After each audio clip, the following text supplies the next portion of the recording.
ಲೋಕಾಯುಕ್ತ ನ್ಯಾಯಮೂರ್ತಿ ಸಂತೋಷ್ ಹೆಗಡೆ ಅವರ ವಿರುದ್ಧ ಹೇಳಿಕೆ ನೀಡುತ್ತಿರುವ ಬಿಜೆಪಿ ಶಾಸಕರ ವಿರುದ್ಧ ದಕ್ಷಿಣ ಕನ್ನಡ ಜಿಲ್ಲಾ ಜನತಾದಳದ ವತಿಯಿಂದ ಮಂಗಳೂರಿನಲ್ಲಿ ಪ್ರತಿಭಟನೆ ನಡೆಸಲಾಯಿತು.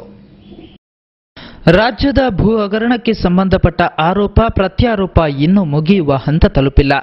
ಮಂಗಳೂರಿನಲ್ಲಿ ಬುಧವಾರ ಪ್ರತಿಭಟನೆ ಹಮ್ಮಿಕೊಳ್ಳಲಾಯಿತು. ಜಿಲ್ಲಾಧಿಕಾರಿ ಕಚೇರಿಯ ಮುಂಭಾಗ ಜನತಾದಳದ ಕಾರ್ಯಕರ್ತರು ಬಿಜೆಪಿ ಸರ್ಕಾರದ ಜನ ವಿರೋಧಿ ನೀತಿ ವಿರುದ್ಧ ಘೋಷಣೆ ಕೂಗಿದರು. ಮುಖ್ಯಮಂತ್ರಿಗೆ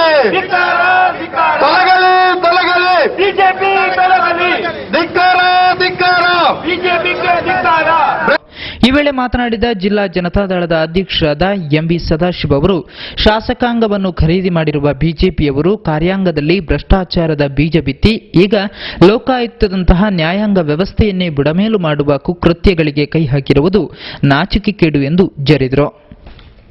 ಸಂತೋಷ್ ಹೆಗಡೆ ಅವರನ್ನ ಇವತ್ತು ಬಹಿರಂಗವಾಗಿ ಟೀಕಿಸುವ ಮೂಲಕ ಈ ಭಾರತೀಯ ಜನತಾ ಪಕ್ಷ ನ್ಯಾಯಾಂಗವನ್ನು ಧಿಕ್ಕರಿಸುವುದಕ್ಕೆ ಹೊರಟಿದೆ. ಯೋಚನೆ ಮಾಡಿ ಬಂಧುಗಳೇ, ಒಂದು ಆಪರೇಷನ್ ಕಮಲದ ಮೂಲಕ ಶಾಸಕಾಂಗಕ್ಕೆ ಅನ್ಯಾಯ ಮಾಡಿತು. ಕಾರ್ಯಾಂಗದಲ್ಲಿ ಎಲ್ಲ ರೀತಿಯ ಅತ್ಯಾಚಾರಗಳಿಂದ, ಅನಾಚಾರಗಳಿಂದ, ದುರಾಚಾರಗಳಿಂದ ಕಾರ್ಯಾಂಗವನ್ನ ಹಾಳುಗೆಡಹಿದೆ. ಈಗ ನ್ಯಾಯಾಂಗಕ್ಕೆ ಕೂಡ ಕೊಡಲಿ ಏಟನ್ನು ಹಾಕತಕ್ಕಂಥ ಭ್ರಷ್ಟಾಚಾರವನ್ನ ಪೋಷಿಸತಕ್ಕಂಥ ನೇತೃತ್ವವನ್ನು ವಹಿಸಿರುವ ಬಿಜೆಪಿ ಸರ್ಕಾರಕ್ಕೆ ಧಿಕ್ಕಾರವನ್ನು ಹಾಕುವುದಕ್ಕಾಗಿ ನಾವು ಸೇರಿದ್ದೇವೆ. ನಮಗೆ ಗೊತ್ತಿದೆ, ಒಂದು ನ್ಯಾಯಾಂಗ ವ್ಯವಸ್ಥೆಯಲ್ಲಿ ನಾವು ನಂಬಿಕೆ ಇಟ್ಟಿದ್ದೇವೆ. ಪ್ರಜಾಪ್ರಭುತ್ವದ ಪ್ರಮುಖವಾದಂತಹ ಅಂಗವಾದಂತಹ ನ್ಯಾಯಾಂಗ ವ್ಯವಸ್ಥೆ. ಬಡವನಿರಬಹುದು, ಶ್ರೀಮಂತನಿರಬಹುದು, ಎಲ್ಲರಿಗೂ ಒಂದೇ ನ್ಯಾಯ ಅನ್ನುವಂತಹ ತತ್ವವನ್ನು ನಾವು ನಂಬಿದ್ದೇವೆ. ಅಂತ ನ್ಯಾಯಾಂಗ ವ್ಯವಸ್ಥೆಯಲ್ಲಿ ಕೆಲಸ ಮಾಡತಕ್ಕಂಥ, ನ್ಯಾಯಾಂಗ ವ್ಯವಸ್ಥೆಯನ್ನ ಬಲಪಡಿಸತಕ್ಕಂಥ ಒಂದು ಕೆಲಸ ಆಗಬೇಕಾಗಿದೆ. ರಾಜ್ಯ ಸರ್ಕಾರದ ಖಜಾನೆ ಖಾಲಿಯಾಗಿದ್ದು ಆರ್ಥಿಕ ಸ್ಥಿತಿ ಶೋಚನೀಯವಾಗಿದೆ.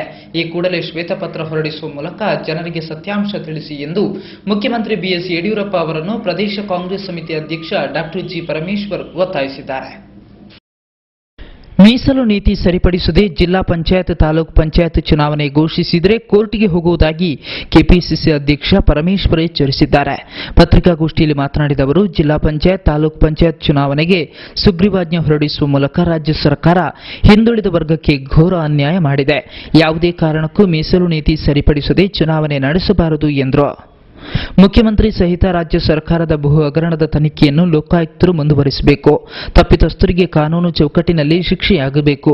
ಸರ್ಕಾರ ಲೋಕಾಯುಕ್ತರ ಅಧಿಕಾರ ಮೊಟಕುಗೊಳಿಸಿದರೆ ಶಾಸನಬದ್ಧ ಸಂಸ್ಥೆ ಉಳಿವಿಗಾಗಿ ಕಾಂಗ್ರೆಸ್ ಪಕ್ಷ ಹೋರಾಟ ನಡೆಸಲಿದೆ ಎಂದರು.